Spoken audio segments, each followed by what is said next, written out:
we were studying the difference between transpiration and guttation. Okay, I was telling you that transpiration is the loss of water from aerial parts of the plants, whereas guttation was the removal of extra water from the special pores in the form of droplets. ठीक है, इस बात का मतलब क्या है? इस बात का मतलब यह है कि transpiration will continue whether there is excess amount of water or plant is facing difficulty. ठीक है, और plant have a shortage of water, it doesn't matter, transpiration will continue. But guttation will only occur when the plant has excess amount of water, means it will have extra water than from its requirement. जब उसकी जरूरत से ज्यादा पानी उसके अंदर मौजूद होगा तो वो क्या होगा, वो सर्टेन ड्रॉपलेट्स की फॉर्म में क्या होगा, हमें बॉडी के ऊपर, प्लांट बॉडी के ऊपर नजर आएगा। जैसे आपको मैंने लास्ट लेक्चर में डायग्राम पे दिखाया, या अगर आप अपने बुक के होम्योस्टेसिस के सेकंड पेज पे देखें तो आपको बकायदा से क्लियर कट गटेशन के ड्रॉपलेट्स जो हैं वो पोर्स के ऊपर क्या कर, वो बिल्कुल मार्जिन के ऊपर क्लियरली विजिबल होंगे, बिल्कुल मार्जिन के ऊपर क्लियरली नजर आएंगे। ठीक है, अब देखें ट्रांसपैरेशन के लिए कहता है it continues under all conditions, means बाहर आपके पास सनी डे है, ट्रांसपैरेशन तब भी होगी, बाहर रेनी डे है, ट्रांसपैरेशन बिल्कुल स्लो क्वांटिटी में तब भी होगी, बाहर विंडी है तब भी आपके पास जो है वो ट्रांसपैरेशन होती रहेगी। मींस ट्रांसपैरेशन जो है उसका एक्सटर्नल एटमॉस्फेयर के एनवायरनमेंट के अंदर चेंजेस के साथ कोई खास बड़ा रिलेशन नहीं है, बस it will either speed up और slows down when the external condition change, but it will not or it will never stop. Guttation कब शुरू होगी? It only occurs after the accumulation of excess amount of water. ठीक है, the organ responsible for the storage of water in plants is basically xylem. So when xylem has accumulated का मतलब होता है जमा कर लेना। ठीक है, when xylem has accumulated enough amount of water, only then guttation will begin. ठीक है, क्यों गटेशन होगी? ताकि एक्सेस अमाउंट ऑफ वाटर की स्टोरेज की वजह से जो इंटरनल कंडीशंस हैं वो डिस्टर्ब ना हो और वाटर जो है वो क्या करे, और अंदर के सिस्टम को डाइल्यूट ना करे ज्यादा, और साल्ट्स का बैलेंस जो है वो मेंटेन रहे, तो गटेशन के थ्रू एक्स्ट्रा वाटर जो है वो रिमूव करवा दिया जाता है। Okay, and transpiration only occurs from stomata, it occurs through stomata, और गटेशन जो है it does not occur through stomata, it only occurs from the special pores which are present at the tips. ठीक है, tips का means है पत्ते के किनारे किनारे पे, बिल्कुल पत्ते के किनारे पे बिल्कुल जो आपके पास स्पेशल पोर्स होंगे, these pores are basically microscopic pores. Okay, आम आंख से नजर नहीं आते। ठीक है, that pores are responsible for the process of guttation.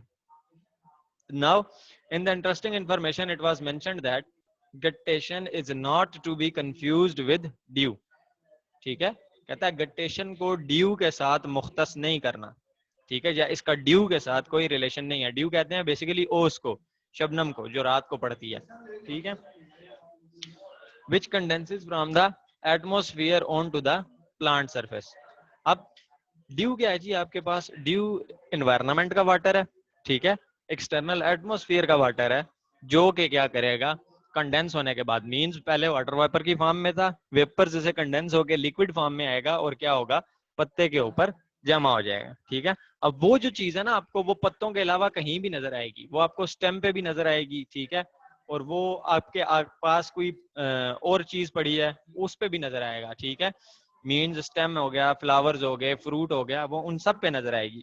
ठीक है, लेकिन गटेशन आपको क्या होगी, स्मॉल स्टेम पे, यंग स्टेम पे, मीन्स ऐसा stem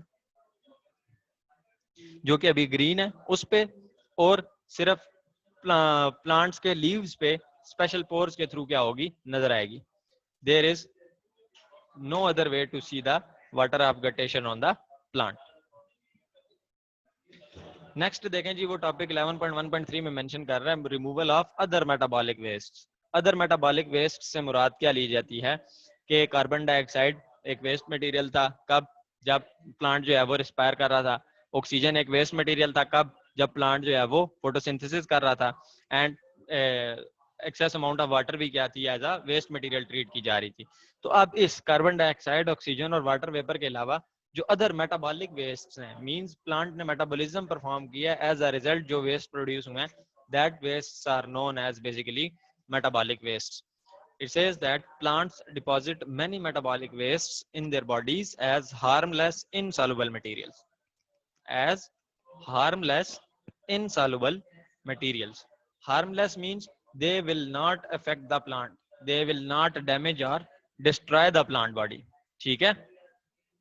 And insoluble material means they will not be dissolved in water. Rather, they will be accumulated in the solid form. Okay वो सॉलिड की फॉर्म में क्या होंगे, प्लांट की सरफेस के ऊपर, प्लांट की सरफेस के अंदर या प्लांट के लीव्स वगैरह के अंदर स्टोर हो जाएंगे. And they will be harmless, means their quantity will not effect the nature of plant और दे विल नॉट डिस्ट्रॉय और डिस्टर्ब द प्लांट. अब ऐसे हार्मलेस मटेरियल्स की एक कॉमन एग्जांपल है कैल्शियम ऑक्सलेट. ठीक है, calcium oxalate is deposited in the form of crystals in the leaves and stems of many plants, for example in tomato.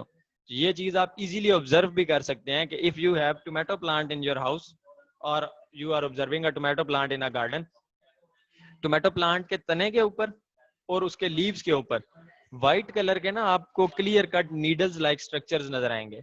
ठीक है, fine needles like structure होंगे.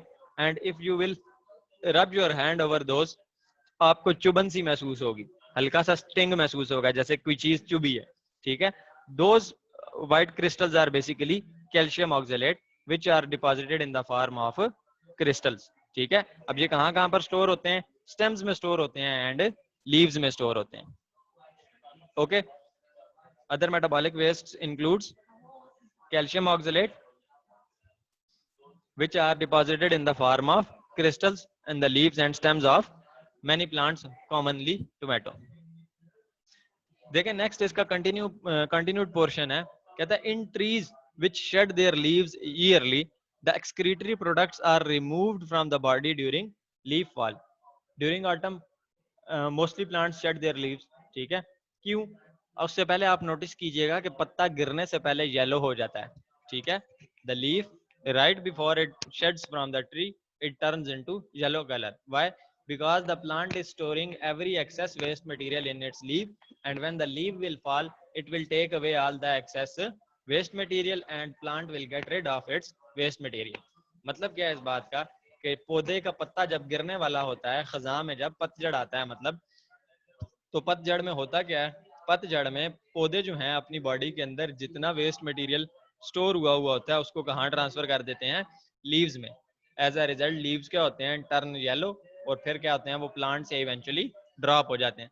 जब वो प्लांट से गिर जाते हैं तो ज़ाहिर बात है सारा वेस्ट मटेरियल कहाँ पर स्टोर्ड था, लीव्स में. तो अब प्लांट बॉडी जो है that plant body has gotten rid of its waste material.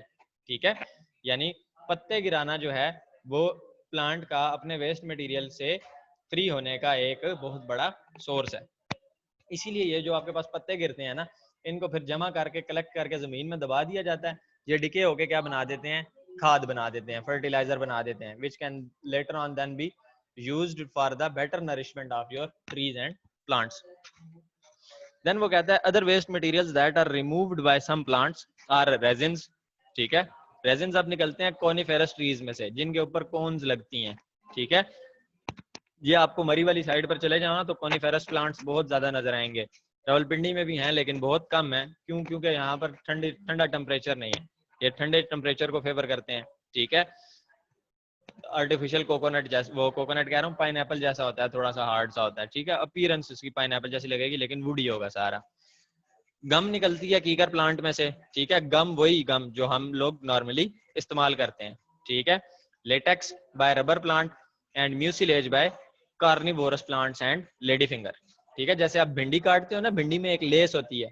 ठीक है, भिंडी काटने के बाद वो नाइफ भी जो है वो क्या आती है, चिपकने लग जाती है. अगर आप भिंडी की टेल या उसका हेड एंड जो है उसको कहीं पर चिपकाएं तो वो चिपक भी जाता है. क्यों? क्योंकि उसके अंदर म्यूसिलेज प्रेजेंट है. अब ये देखें, ये प्लांट के क्या थे, वेस्ट मटेरियल्स थे, but these waste materials are useful for human beings. हम इनको क्या करते हैं, कलेक्ट करते हैं और इनको आगे बहुत सी जगहों पर इस्तेमाल करते हैं. ठीक है, इंटरेस्टिंग इंफॉर्मेशन में उसने मेंशन किया removal of excretory product is secondary function of the leaf fall. If the leaves are not shed, the calcium oxalate just remain as harmless crystals in the leaves. कह रहा है leaf falling के जरिए, यानी leaf shade करके उसके अंदर से वेस्ट प्रोडक्ट को रिमूव करना, ये क्या है, ये सेकेंडरी फंक्शन है, ठीक है। मींस सेकेंडरी फंक्शन का मुराद ये होता है कि अगर ये होगा तो बेहतर है, नहीं होगा तो नुकसान नहीं है, ठीक है। कोई पत्ता अपने लीफ फॉल करता है या लीफ शेड करता है तो वो वेस्ट मटेरियल से क्या होगा, रिड ऑफ हो जाएगा, उसके अंदर से वेस्ट मटेरियल्स खत्म हो जाएंगे, ठीक है। लेकिन उसने मेंशन कर दिया it is the secondary function, means अगर कोई पौधा during autumn that plant is not shedding its leaves, ठीक है, तो अब उस पौधे ने अपने लीव्स शेड नहीं किए तो वो उस पौधे को फिर भी कोई नुकसान नहीं है। जो वेस्ट मटेरियल्स होंगे वो कैल्शियम ऑक्सलेट के क्रिस्टल्स बनाकर हार्मलेस क्रिस्टल्स की फॉर्म में वहां पर स्टोर रहेंगे और पत्ते और पौधे को कोई नुकसान नहीं पहुंचेगा, ठीक है। समझ आई?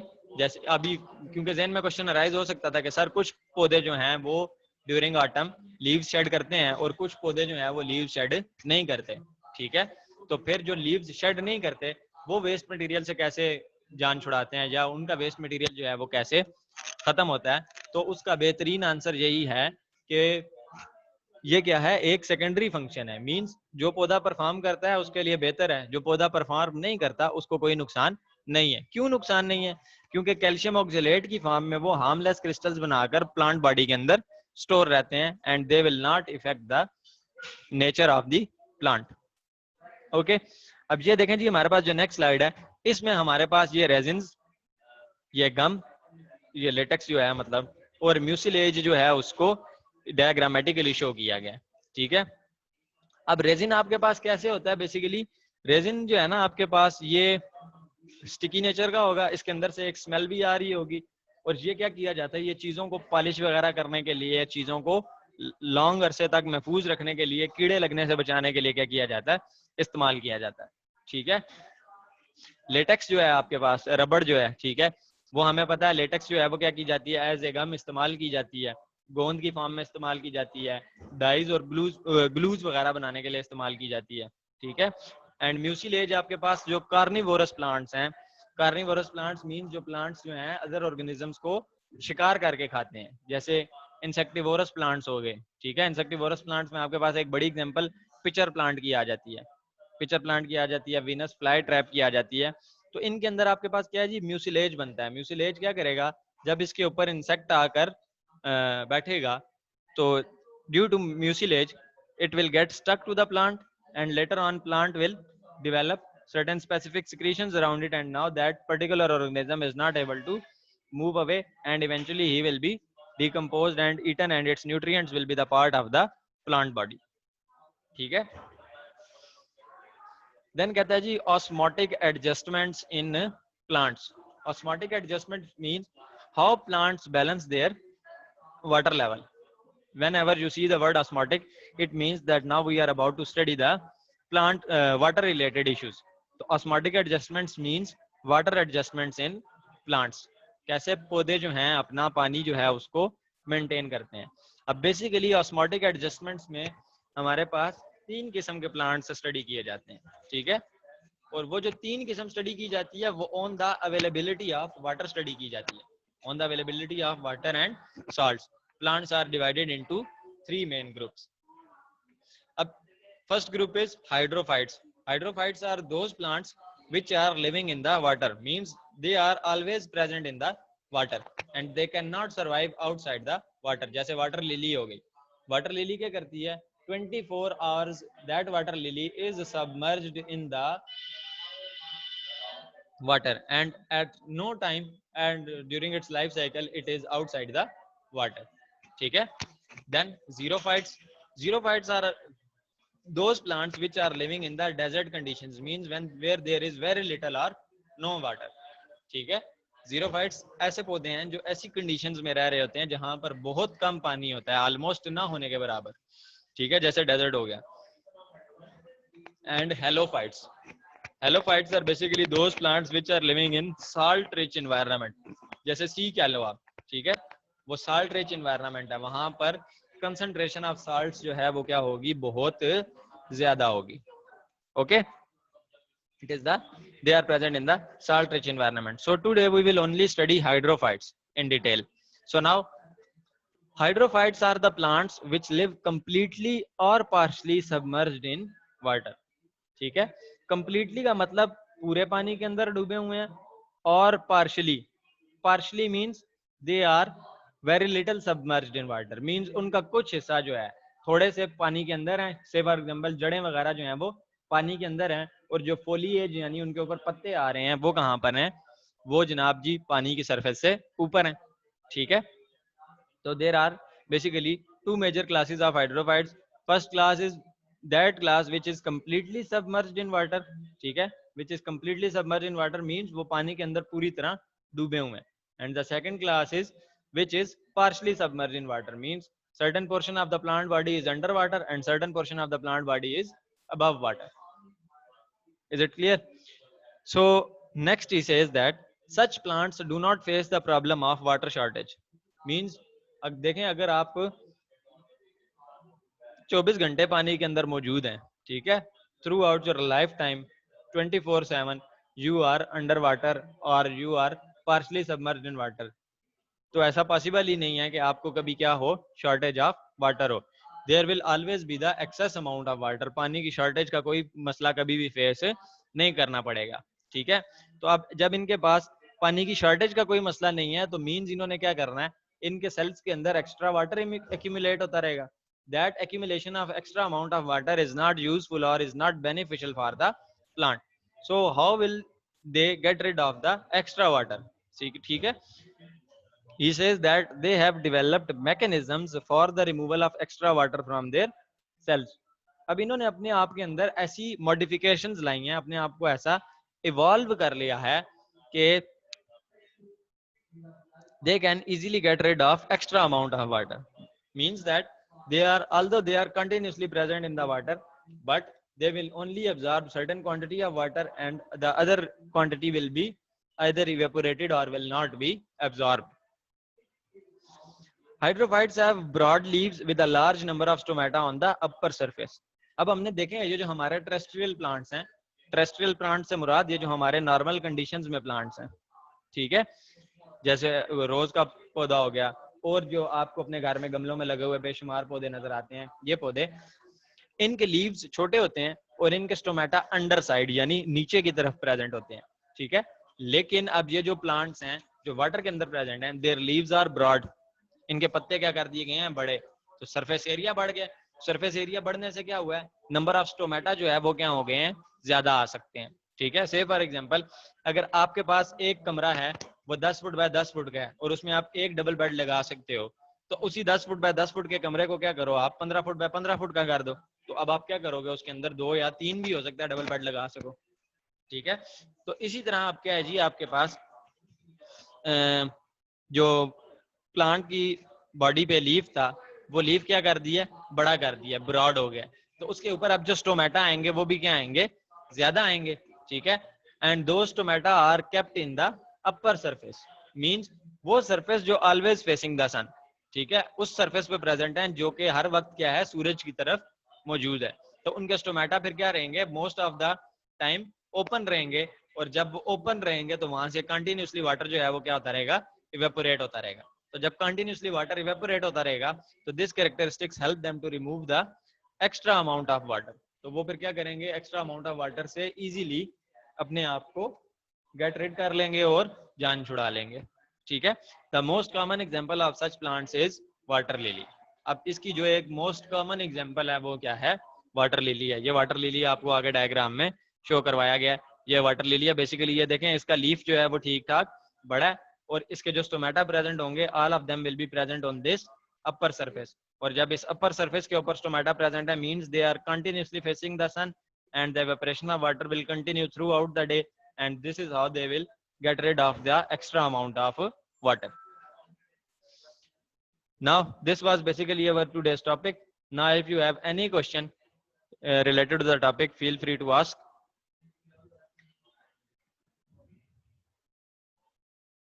Okay जी, any questions? कोई टॉपिक ना समझ आया हो इस अभी तक, किसी कोई क्वेश्चन पूछना हो तो you can feel free to ask.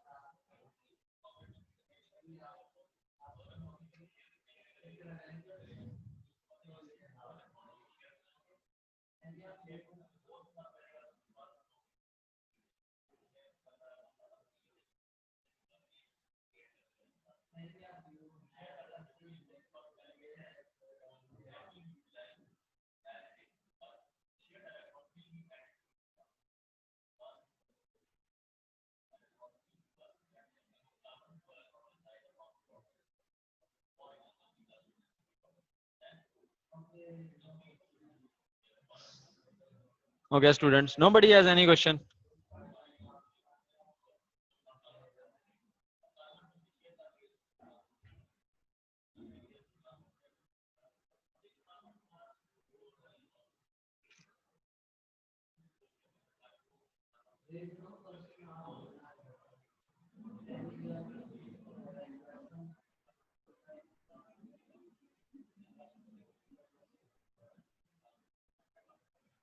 चलें. Okay then, if you do not have, are there no roots of plants present above water? नहीं, बेटा रूट्स होती हैं. अब देखें, कहने का मकसद ये था कि आपके पास जो ऐसे हाइड्रोफाइट्स हैं ना, जो पार्शली सबमर्ज्ड हैं, ठीक है, जो पार्शली सबमर्ज्ड हैं, मींस जिनका कुछ हिस्सा डूबा हुआ है और कुछ हिस्सा डूबा हुआ नहीं है, तो उनकी जो रूट्स होंगी ना, वो पानी के नीचे, यानी जहां से दरिया बह रहा है उसके नीचे मिट्टी होती है ना, वो रूट्स उस मिट्टी में क्या होंगी, सबमर्ज्ड हुई होंगी. वो वहां से अपनी न्यूट्रिशंस जो हैं, अपने न्यूट्रिएंट्स एब्जॉर्ब करते रहेंगे, और वो जो बाकी पोर्शन प्लांट्स का पानी से ऊपर प्रेजेंट है, वो क्या करेगा, वो आराम से ऊपर वाली एक्टिविटीज परफॉर्म करता रहेगा, फोटोसिंथेसिस करता रहेगा, ट्रांसपायरेशन करता रहेगा. मींस वो पानी में सबमर्ज हो या ना हो, प्लांट को उससे फर्क नहीं पड़ेगा. ठीक है. उनकी जो रूट्स होंगी वो कहाँ पर प्रेजेंट होंगी, अंडर वाटर प्रेजेंट होंगी. और वाटर लिली की जैसे मैंने आपको एग्जांपल दी, उनका पत्ता भी जो है वो क्या रहेगा, वो अंडर वाटर ही रहेगा और पानी से ऊपर नहीं आएगा.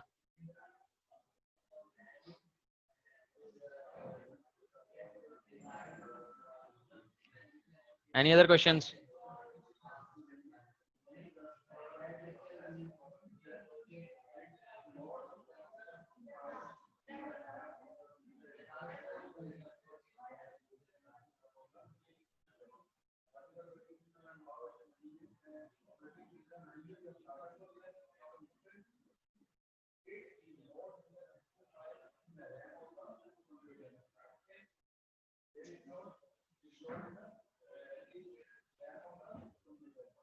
चलें जी.